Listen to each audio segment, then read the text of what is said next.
Welcome into Tech Talk Today, episode 268. My name is Chris. And I'm Angela. Hello, Angela. It's our beginning of the week episode, and there's definitely a theme, a trend, if you will, that we're going to get into. But let's talk about the show a little bit first. We put the call out on last week's episode, the end of the week episode, for feedback on if we should keep going for season 2 and maybe what we should change for season 2. I started a thread specifically for our patrons on our Jupiter Signal Patreon, and we also got some people that tweeted us.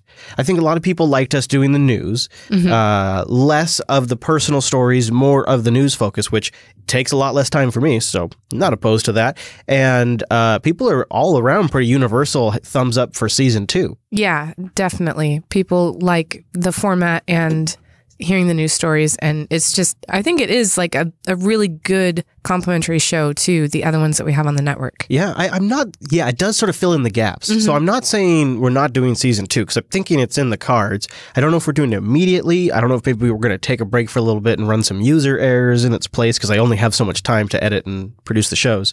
But we're going to work on it. I feel like I still got more experimenting to do with this show, too. Absolutely, yeah. So be flexible and give us your feedback, right? Plus, it'd be really fun to have the show go during Linux Fest Northwest, when we're going to have like Alan in town and Noah in town. Like, it just would be great to get them on the microphone and do some of the stories with me. Yep. So I'm really tempted to just keep it going. We'll see. We got a couple more episodes left in this season, and we'll keep you posted. I may sneak a few more extra surprises in, but let's start with the news. We have a lot to talk about, including a really serious story. So I want to thank Ting for making this episode possible. Go to last.ting.com. It's a smarter way to do mobile. Your average Ting bill for your phone, like with a device and your minutes and your messages and your megabytes, is $23 per month. It's pay for what you use wireless. Your minutes, your messages, and your megabytes. Whatever you use, that's what you pay. No contracts, nationwide coverage, and Ting has a CDMA and a GSM network, which means lots of devices are supported. You could probably get a $25 credit if you bring a device that works on Ting when you visit last.ting.com. It's a great way to do mobile because they have a dashboard that gives you complete control. You can see your usage at a glance. You can turn devices on or off, and for my personal usage, the CDMA and GSM network means I can pick whichever one's particularly better in my area. We have 3 devices on our Ting bill, and we're usually paying around $35, $45 a month, depending on what's going on. It's a great way to go. It's great to give a phone to the family, or if you're a small business as well. And with devices only costing you $6 per line once you've got them purchased, you can really scale that up. That's really economical for businesses. Check it out. Go to last.ting.com. And a big thank you to Ting for sponsoring Tech Talk Today, last.ting.com. All right, everybody. It has happened. The Uber self-driving car has killed somebody, unfortunately. Yeah, I've actually heard some people report it's the second time, but at least in this piece, they're saying it's the first known pedestrian death involving self-driving cars. Yeah. It was a 49-year-old woman. She was crossing the road outside of a crosswalk when an Uber vehicle operating in autonomous mode under the supervision of a human safety driver struck her. Now, they took her after the incident to the hospital around 10 p.m., and she died there after her injuries. Uber's looking into the matter, and as a result, they've suspended all self-driving vehicles on all public roads, which they had operations in Pittsburgh, San Francisco, Toronto, and the Phoenix area.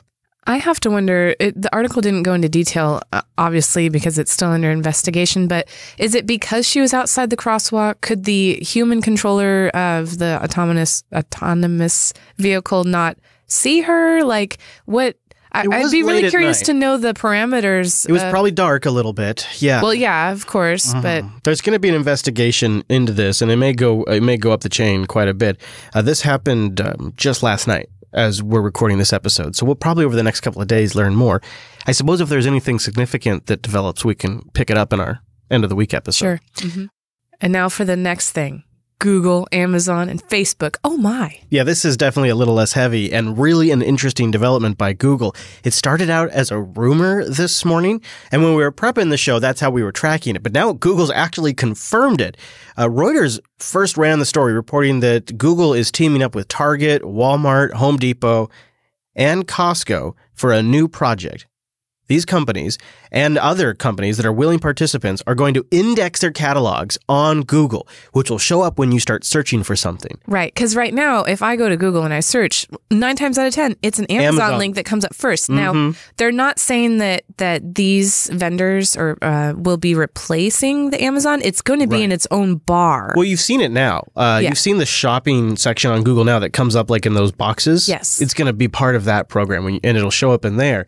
But there's an interesting freaking element to this, which I think you are particularly interested in. Yes. Is there's going to be some sort of persistent universal shopping cart that persists across Google Assistant, Google Search, and potentially across different store vendors. Yeah. Basically, they're trying to make it easier for you to order things via mobile or using Google Assistant. Yeah, voice. Google wouldn't say Alexa, right? But Cancel. Man, that's so funny because that happened last time too. And you know what I do is I just say Echo. Okay. I say Amazon Echo. Yeah. Well, I noticed that you replaced that in the title last week. Yeah. And I thought, I wonder why he did that. But then afterwards, when I said it and you canceled it. Okay. Anyway. Universal cart, so you can shop across mobile, desktop, and voice-controlled devices, and you can shop across Target and Walmart. Google doesn't necessarily take a cut in the display results, but they take a cut at the purchase time. And this is the incentive for Target and Walmart to work together with Google is 100% to combat Amazon. This is absolutely an anti-Amazon move. First strike. Yeah.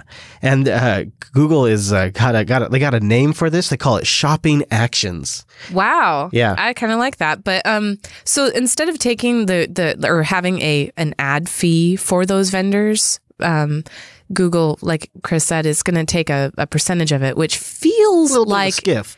Feels like it's going to be a lot more money than just, hey, we showed your product this many times. But I guess it's a balance. Like a lot of people will view it, but maybe not buy it. And so then there would be ad revenue generated without a purchase. But if a lot of purchases are made, Well, the other thing it does is it gives the Google Assistant a competitive feature with the Echoes.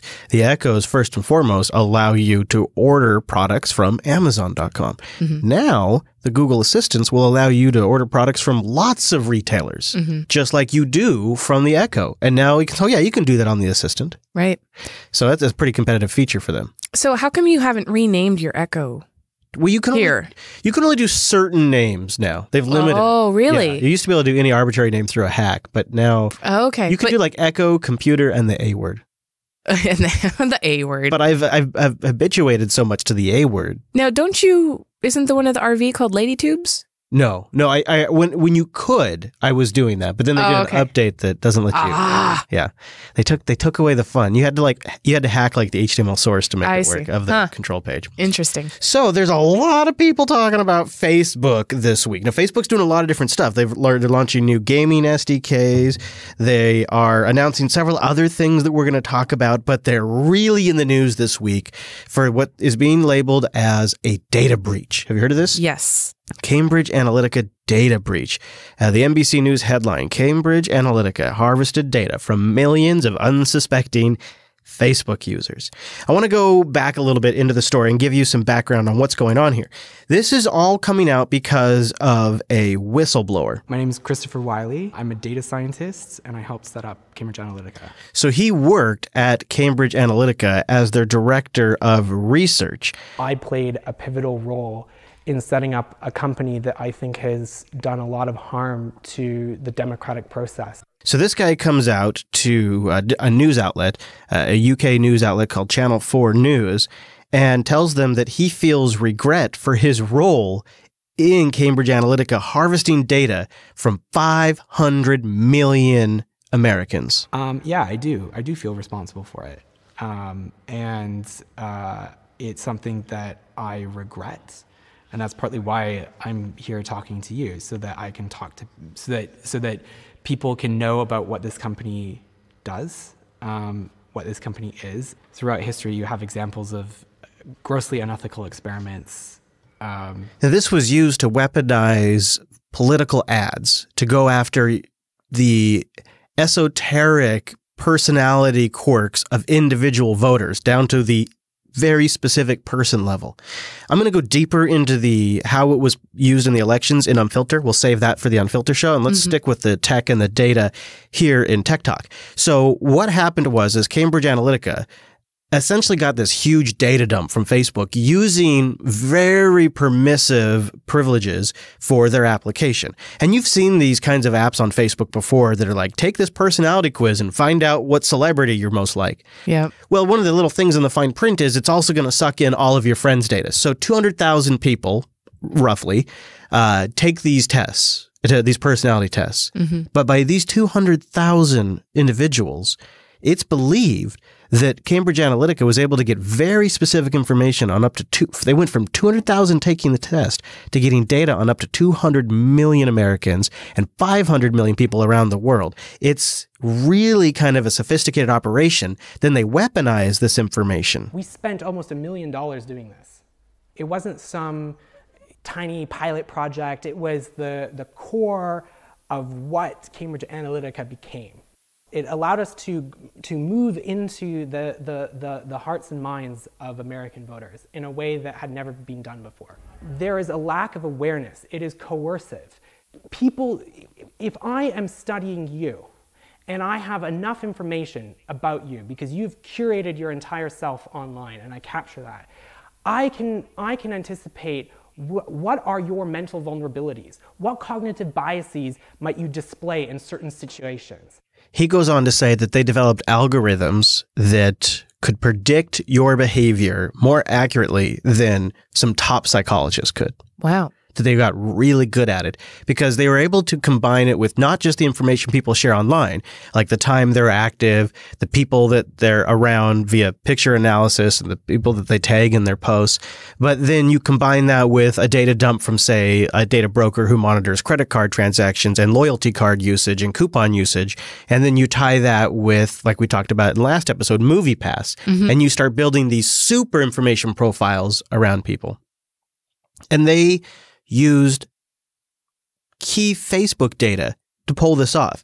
I mean, to be clear, Facebook was an absolute enabler. You know, it was a big mistake to use this method, but why Facebook didn't, make more inquiries when they started seeing that, tens of millions of records were being pulled this way, I don't know. You would have to ask Facebook that. But Facebook, at least in a technical sense, facilitated the project because they had applications that had these permissions in the first place. Man, the regulation ban hammer is coming down on Facebook hard. And so this is coming out of Channel 4 in the UK, of course. There's a lot going on here.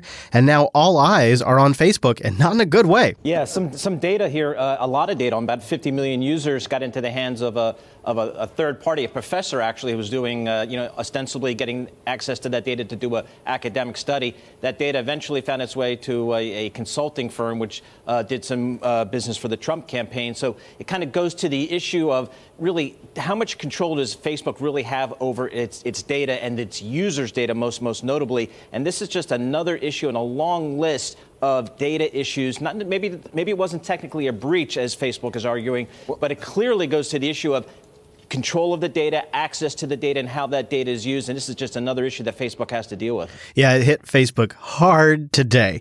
Their stock is almost down 7%, which, get ready for this, equates to nearly $36 billion wiped off of Facebook's value as shares went down after this news. Yeah, it was about $15 per share that it went down. And it's the biggest percentage it's gone down in 5 years. Yeah.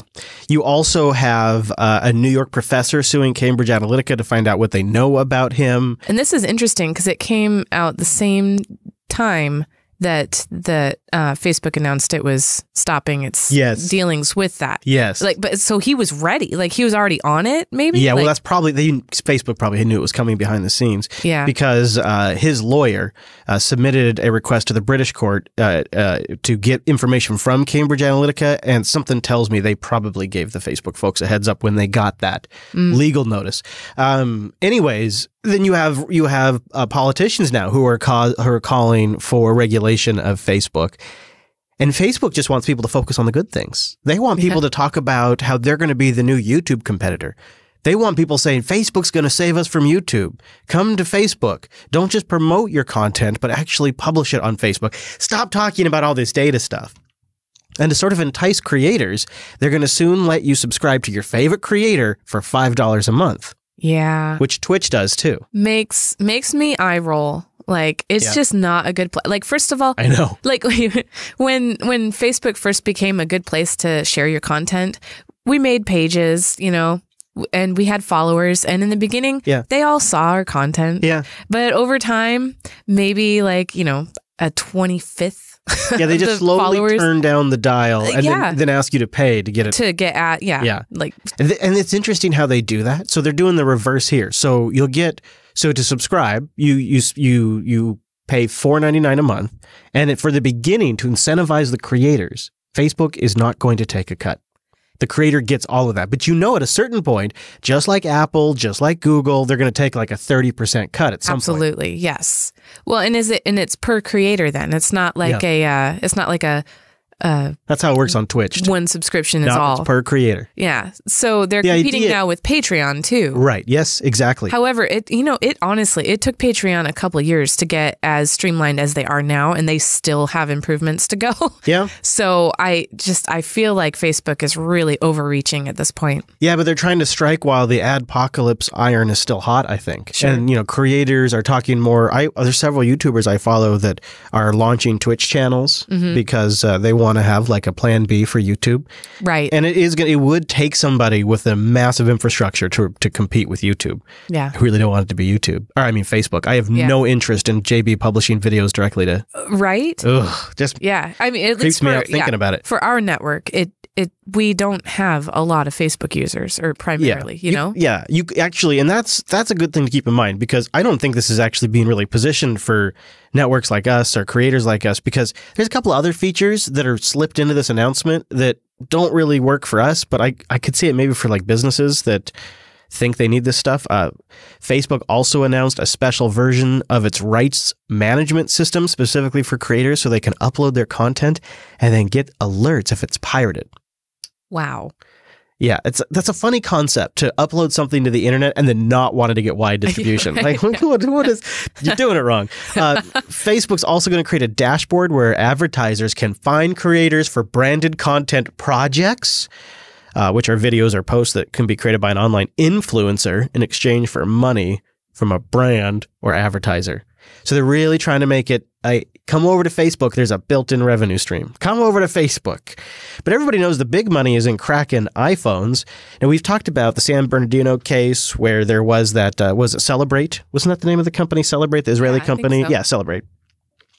And they charged a rather handsome $5,000 per device to get access to the iPhone. So remember the San Bernardino shooting, the FBI wanted access to the iPhone. They got a contract from Celebrate eventually, and they paid them around $5,000 per device they want to get access to.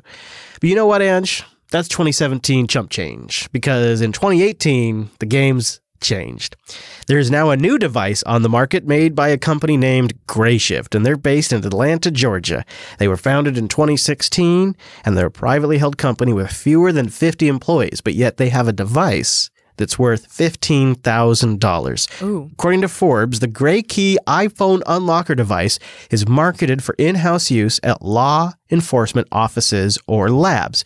It's a little black box the size of, say, a Roku with two white lightning cables sticking out the front. Two iPhones can be connected at a time, and you connect them for about 2 minutes. After that, you disconnect them from the device, but they're not yet cracked. Sometime later, the phones will display a black screen with a passcode, among other information.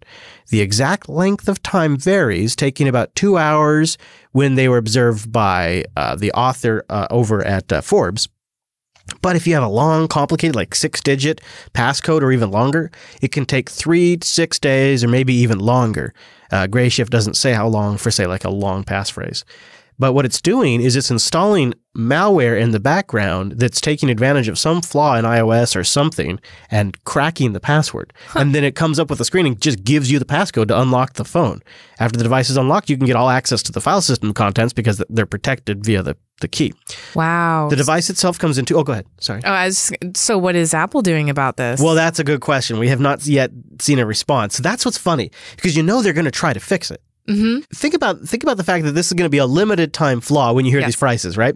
So the first plan to get one of these gray key devices, $15,000, right, requires internet connectivity for the device to function. It's strictly geo-fenced, meaning that once it's set up, it cannot be used on any other network. That's the $15,000 version. Oh. Now, if you're a department with some money, you can spend $30,000. And at that price, you get the full thing. The device requires no internet connection whatsoever, has no limit on the number of unlocks, and it's going to work for as long as the vulnerabilities that it relies on are still there. I'm thinking this will probably end up on the black market, Like it's one of those things, and its efficacy will probably be fairly limited once Apple responds or, shuts it down. In the meantime, though, it could go for a pretty big price tag on the black market. Yeah. And, if these are in these cop offices, it's not impossible that somebody could walk in and grab one if they know what they're looking for, especially now that it's getting press coverage. What would be funny is if they made it limited number of uses. They might on the 15,000. They weren't clear. You can only unlock 20 phones using this. And my question, though, is why 2 phones? Why do you have to hook up 2 phones to it? No, it's up to 2 phones. So, okay. So you could just if you just want to crack one phone, you could. Oh, okay. Yeah, but it's for those busy offices that have more than one iPhone to crack. Right? Yeah. Yeah, the gray key. Yeah, that's definitely the gray area. I bet they'll be getting a nod from Apple's lawyers, too, because they're a U.S. company. They're down in Georgia. So, Hey, just as a follow-up story, remember last episode we talked about Facebook and Google banning cryptocurrency ads? Yep. Well, Twitter is jumping on board, too. This is coming from Sky News. Twitter plans to ban most cryptocurrency-related ads in the next few weeks. They're not as clear as what they're going to be banning, but this seems like a pretty clear crackdown because this follows in the footsteps of Facebook and Google. It's sort of the largest online advertising platforms are now cracking down on cryptocurrency advertising. Yeah, and from what I understand, it's mostly because of fraud. Yeah. Fraudulent ads. But I'm curious, what is it like? Is it like the phishing attempts, try to get your login? Or I wonder what it is. I bet it's pyramid schemes. It's flash in the pan, grabs to try to make money on fly-by-night currencies.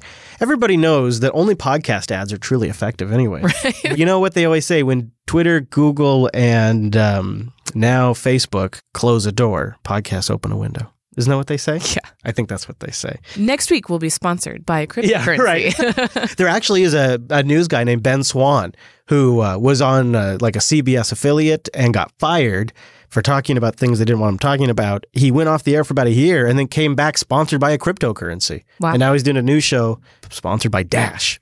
Wow. Yeah, well, it happens.